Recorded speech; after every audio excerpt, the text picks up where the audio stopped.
नमस्कार साथियों, मैं विनय दीक्षित, प्रवक्ता अंग्रेजी, आप सभी लोगों का अपने YouTube channel Vinay Kumar Saraswati English में स्वागत करता हूं। सर्वप्रथम मैं क्षमा प्रार्थी हूं कि कुछ दिनों से मैं वीडियो अपलोड नहीं कर पाया। हम लोगों का टॉपिक डायरेक्ट और इनडायरेक्ट स्पीच चल रहा था, जिसके तहत हम लोग एक्सक्लेमेटरी सेंटेंस अर्थात विस्मय या आश्चर्य सूचक वाक्यों का अध्ययन कर रहे थे। हम लोगों ने पिछले वीडियो 15 में एक्सक्लेमेटरी सेंटेंसेस के दो नियमों को देखा था। अब हम रूल नंबर 3 अर्थात तीसरे नियम का अध्ययन करेंगे। देखिए, रूल नंबर 3 आपका क्या कहता है? जब रिपोर्टेड स्पीच में, ज्यादातर ये चीजें शुरू में आती है, ध्यान देंगे। जब रिपोर्टेड स्पीच में ओ डियर, एलास, ओ, आह से हो, जब रिपोर्टेड स्पीच के शुरू में यहां पर आप लिख सकते हैं के शुरू में ऐसे कर दीजिए आप, जो है शुरू में ओ डियर, एलास, ओ, आह से हो, तो इनडायरेक्ट बनाते समय रिपोर्टिंग वर्ब को एक्सक्लेम्ड विथ सारो या एक्सक्लेम्ड विथ सैडनेस में बदल देते हैं। क्यों बदलते हैं? क्योंकि इनसे दुख का भाव व्यक्त होता है। और कामा, इन्वर्टेड कामा को हटाकर दैट लगाते हुए, मतलब कामा इन्वर्टेड कामा को हटाकर क्या लगा देते हैं? दैट लगाते हुए रिपोर्टेड स्पीच वाले वाक्य को विधि सूचक अर्थात असर्टिव सेंटेंस में बदल देते हैं एवं इन दुख सूचक शब्दों को हटा देते हैं। क्या करते हैं? दुख सूचक शब्दों को हटा देते हैं। देखिए आप लोग, इन दुख सूचक शब्दों को हटा देते हैं। देखिए आप लोग जो है, अब देखिए कैसे हम इनका इनडायरेक्ट स्पीच बनाएंगे। She said, oh dear, the rain has destroyed my house. किसी लड़की ने कहा, यानी बड़े दुख की बात है कि बारिश ने मेरे घर को नष्ट कर दिया। अब क्या करेंगे आप? आपको ये मिल गया, देखिए, मतलब रूट वर्ड ओ डियर, है ना? तो आप जान जाएंगे कि रिपोर्टिंग वर्ब को किससे बदलेंगे? एक्सक्लेम्ड विथ सारो या एक्सक्लेम्ड विथ सैडनेस। देखिए ये बदला हुआ है। सेड को बदलेंगे, अगर सेज आया है तो एक्सक्लेम्स हो जाएगा, सेइंग आया है तो एक्सक्लेमिंग हो जाएगा, से आया है तो एक्सक्लेम हो जाएगा। ये टेंस का परिवर्तन है, उसके लिए आपको पहले बताया जा चुका है। तो सी एक्सक्लेम्ड विथ सारो या सैडनेस। कामा, इन्वर्टेड कामा, ये देखिए ये दिया है, इसको अगर आपने क्या लगा दिया यहाँ पर? दैट लगा दिया, दैट हो गया। इसके बाद क्या लिखेंगे? अब ये ओ डियर को क्या करेंगे? हम हटा देंगे। अब क्या बचा आपका? द रेन लिख दिए। अब इसके बाद देखेंगे हैज, रिपोर्टिंग वर्ब आपकी पास्ट टेंस में है।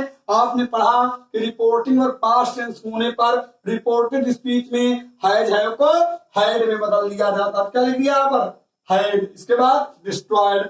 माई, देखिए माई आपको पता होगा फर्स्ट पर्सन प्रोनाउन है, जो रिपोर्टिंग वर्ब के कर्ता के अनुसार बदला जाएगा। किसके पास आ जाएगा? सी के पास। अब आपको पता है सी कोई लड़की है, ठीक है ना? तो आई के लिए पोसेसिव केस माई होता है, तो सी के लिए पोसेसिव केस क्या हो जाएगा? हर हो जाएगा। तो देखिए यहां पर दिया है डिस्ट्रॉयड हर हाउस, ये हो गया। अब देखें, अब आप लोग दूसरे नियम को दूसरे मतलब एग्जाम्पल को देखें। I said to him, she cheated me, मतलब मैंने उससे कहा कि उसने मुझे, बड़े दुख की बात है, उसने मुझे धोखा दे दिया। अब क्या करेंगे हम? देखें, आई लिखें, सेड टू को किसे बदल दिए? एक्सक्लेम्ड विथ सैडनेस या शारू। क्यों बदल दिए? क्योंकि इसमें आ दिया है और दुख का भाव रिपोर्टेड स्पीच से व्यक्त होता है, ठीक है। अब कामा, इन्वर्टेड कामा को उठाकर क्या लगा देंगे? दैट। देखिए यहां पर ये लगाया गया है, ये देखें आप लोग। अब क्या करेंगे? अब आ को हटा देंगे। सी देखिए थर्ड पर्सन प्रोनाउन है, वाक्य को असर्टिव बना देंगे, मतलब सी थर्ड पर्सन प्रोनाउन है, सी को हम उसी तरह नीचे लिख देंगे। चीटर देखिए क्रिया की दूसरी अवस्था है, तो आपको बताया गया होगा रिपोर्टिंग वर्ब अगर पास्ट टेंस में होती है तो रिपोर्टेड स्पीच में आई हुई क्रिया की दूसरी अवस्था को हैड प्लस क्रिया की तीसरी अवस्था में बदल दिया जाता है। तो देखिए आपने क्या लिखा? सी हैड लिख दिया। इसके बाद चीटेड, मी आया देखिए, तो मी फर्स्ट पर्सन प्रोनाउन है। अगर ये फर्स्ट पर्सन प्रोनाउन के पास बदलने के लिए जाएगा तो आपको मालूम है रिपोर्टिंग वर्ब किस टेंस में है, सॉरी रिपोर्टिंग वर्ब में कर्ता के रूप में क्या है, आई, इसलिए आई का भी ऑब्जेक्टिव केस क्या होगा, मी ही होगा। देख लीजिए आप इन वाक्यों को, इनको लिख लीजिए। अब देखिए हम इन्हीं के एग्जांपल्स को और ऊपर दो एग्जांपल्स और बताएंगे ताकि आपको दिक्कत ना जाए, ठीक है। इनको एग्जांपल्स को आप लोग लिख लीजिए। आपका हमें लग रहा है रूल लिख गया होगा, सभी बच्चों ने रूल जरूर से जरूर लिख लिया होगा। देखें तीसरा एग्जांपल हम देखेंगे।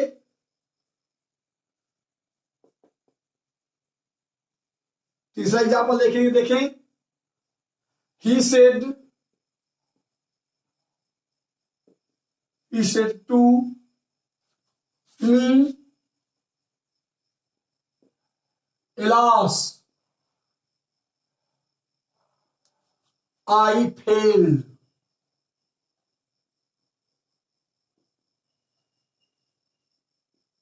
इनडायरेक्ट बनाएंगे इसका, देखिए।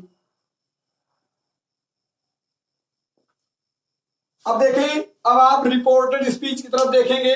रिपोर्टेड स्पीच में अगर दुख सूचक शब्द है तो देखिए एलास दिया है, आपको पता है आह, एलास, ओ डियर, ओ जैसे शब्द आने पर रिपोर्टिंग वर्ब को सामान्य तौर से हम किसे बदल देंगे, एक्सक्लेम्ड विथ शारू। तो सेट को किसे बदल दिया जाएगा, एक्सक्लेम्ड विथ शारू। क्या लिखेंगे, ही, इसके बाद exclaimed with EXCLAIMED, exclaimed with शारो लगा दीजिए। देखिए यहां पर SORROW, ठीक है। कामा, इन्वर्टेड कामा को उठाकर क्या लगा देंगे, दैट। इसको उठाकर यहां पर क्या लिख दिया जाएगा, दैट। अब आपको पता है आई को क्या करेंगे, हटा देंगे। आई को नहीं हटाएंगे, सॉरी, एलास को क्या करेंगे, हटा देंगे। तो चूंकि दुख सूचक शब्द है, आई फर्स्ट पर्सन प्रोनाउन आया है जिसे रिपोर्टिंग वर्ब के कर्ता के अनुसार बदलेंगे। क्योंकि रिपोर्टेड स्पीच के फर्स्ट पर्सन प्रोनाउन को रिपोर्टिंग वर्ब के कर्ता के अनुसार, सेकंड पर्सन प्रोनाउन को रिपोर्टिंग वर्ब के कर्म के अनुसार, और थर्ड पर्सन में कोई चेंजिंग नहीं की जाती है। आई हो गया। अब आई जब इसके पास आएगा, ही के पास क्या हो जाएगा, ही लिख देंगे। यहाँ पर फेल्ड आया, क्रिया की दूसरी अवस्था, इसलिए इसे रिपोर्टिंग और पास्ट टेंस में है तो इसे हैड प्लस क्रिया की तीसरी अवस्था में बदल दिया जाएगा। तो क्या हो जाएगा, ही हैड। इसके बाद क्या लिखेंगे, फेल्ड। लिख लीजिए आप लोग। और देखिए एक एग्जाम्पल हम देखेंगे, लिखें आप लोग तब तक जो है।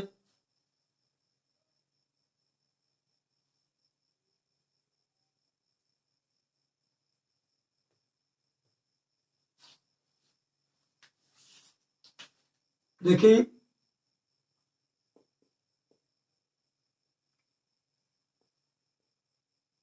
Mohan said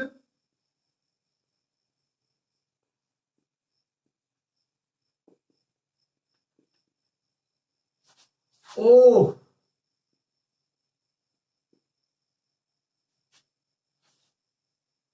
Mohan said oh she fell ill।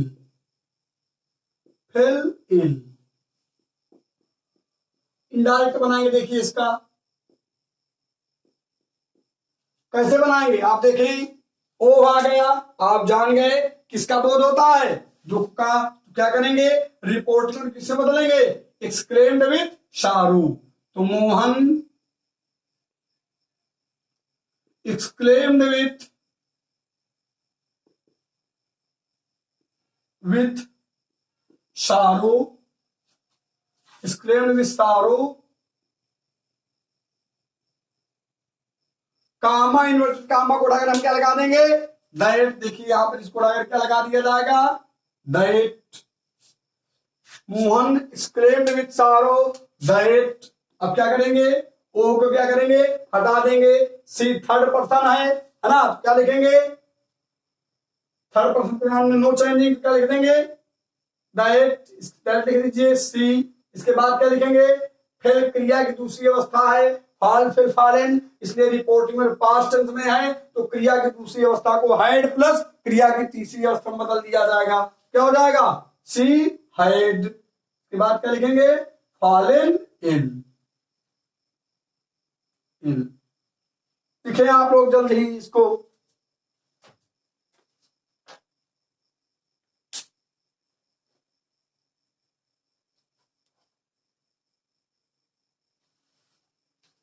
एक चीज और आपको आवश्यक है यहां पर लिखना, नोट लिखेंगे।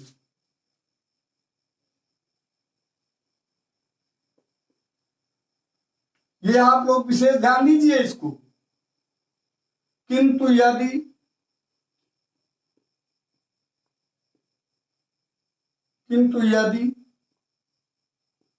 रिपोर्टेड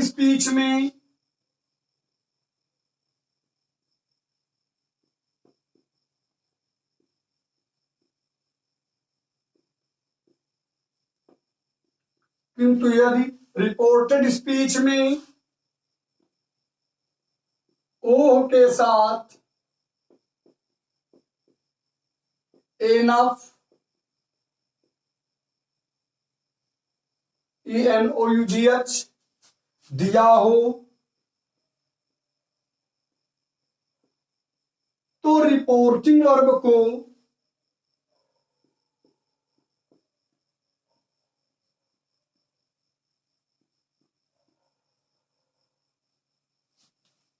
देखिए नीचे वाला आपके लिख गए होंगे,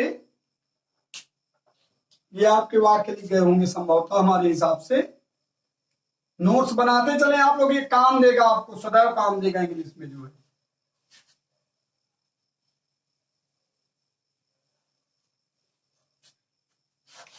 दिया हो तो रिपोर्टिंग वर्ब को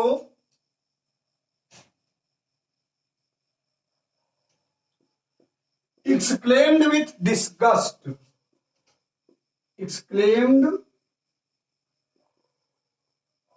with disgust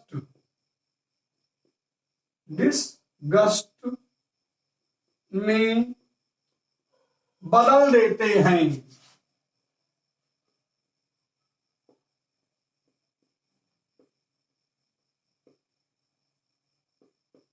में बदल देते हैं। कभी कभी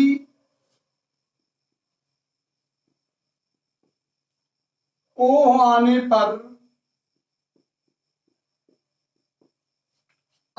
पर रिपोर्टिंग वर्ब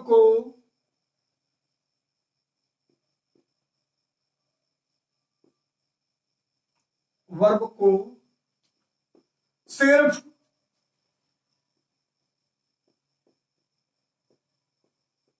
कभी कभी ओह आने पर रिपोर्टिंग वर्ब को सिर्फ एक्सक्लेम्ड में ही बदला जाता है।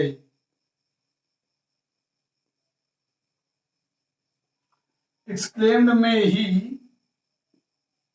बदला जाता है।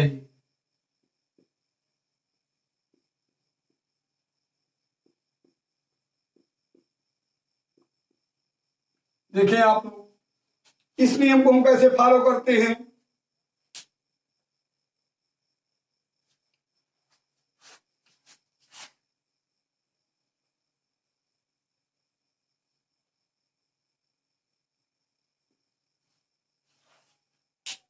The poor man said,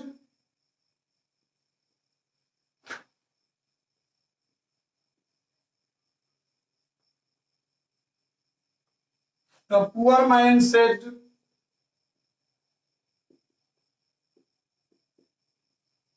oh, enough.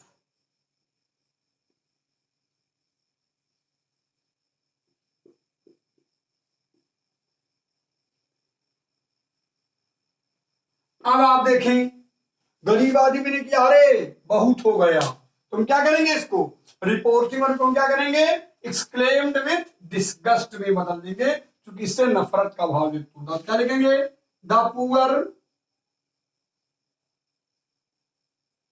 Man set को बदल देंगे एक्सक्लेम्ड विथ डिस्गस्ट। देखिए आपका दिया है यहां पर कि अगर रिपोर्टिंग वर्ब किसमें आए उसके साथ मतलब एन अब भी दिया हो तो क्या लिखेंगे? Poor man exclaimed with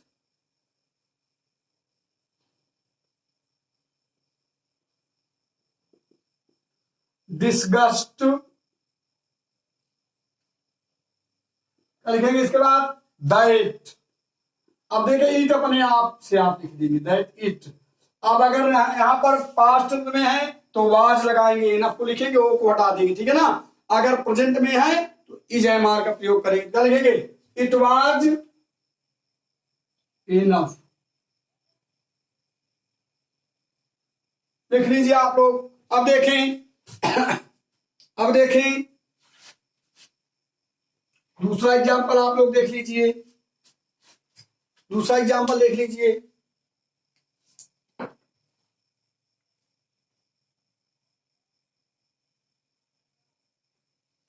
she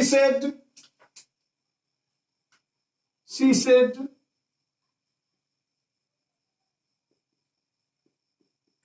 oh what an opportunity, what an opportunity।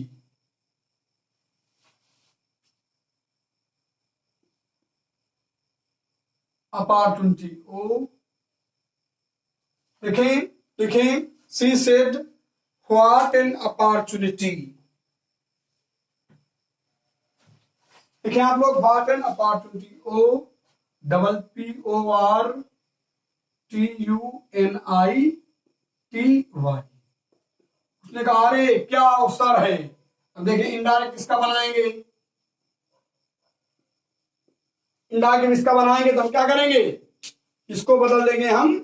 इससे देखिए केवल मतलब आश्चर्य का भाव व्यक्त होता है।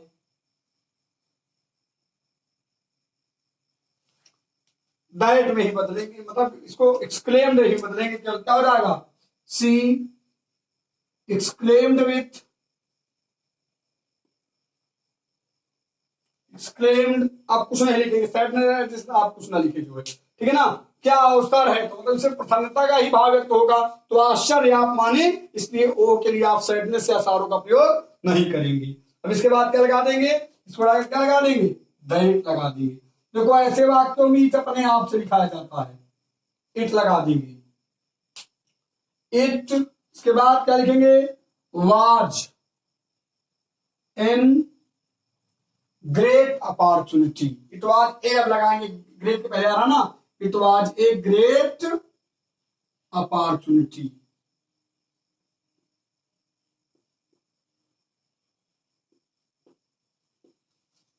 लिखें। अब आप इसको लिख लीजिए। अब रूल नंबर अगले नियम को हम देखेंगे, ऊपर का मेटे दे रहे हैं।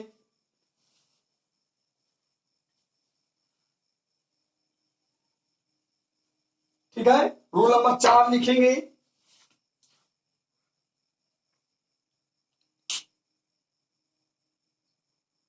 रूल नंबर 4,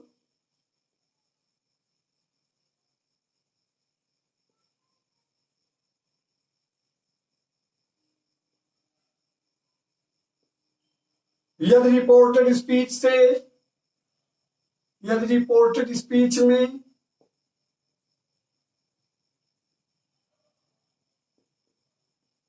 स्पीच में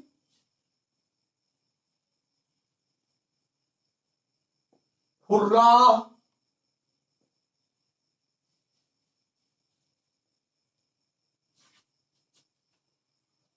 हुर्रा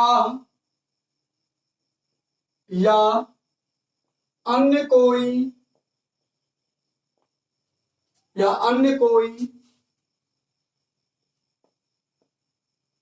प्रसन्नता सूचक शब्द आए,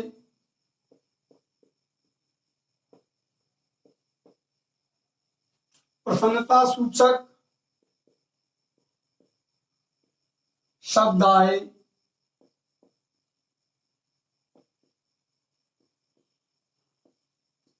तो रिपोर्टिंग वर्ब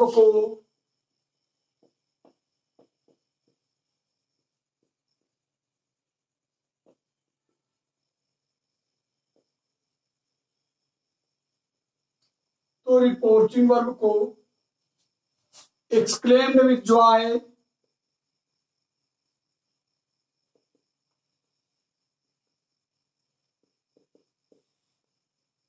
joy या exclaimed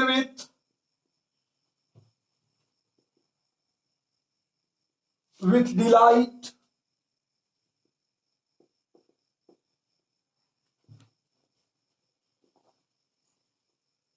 या exclaimed with happiness भी आप लिख सकते हैं।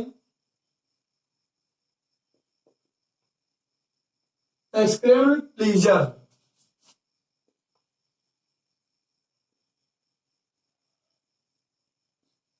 pleasure में बदल कर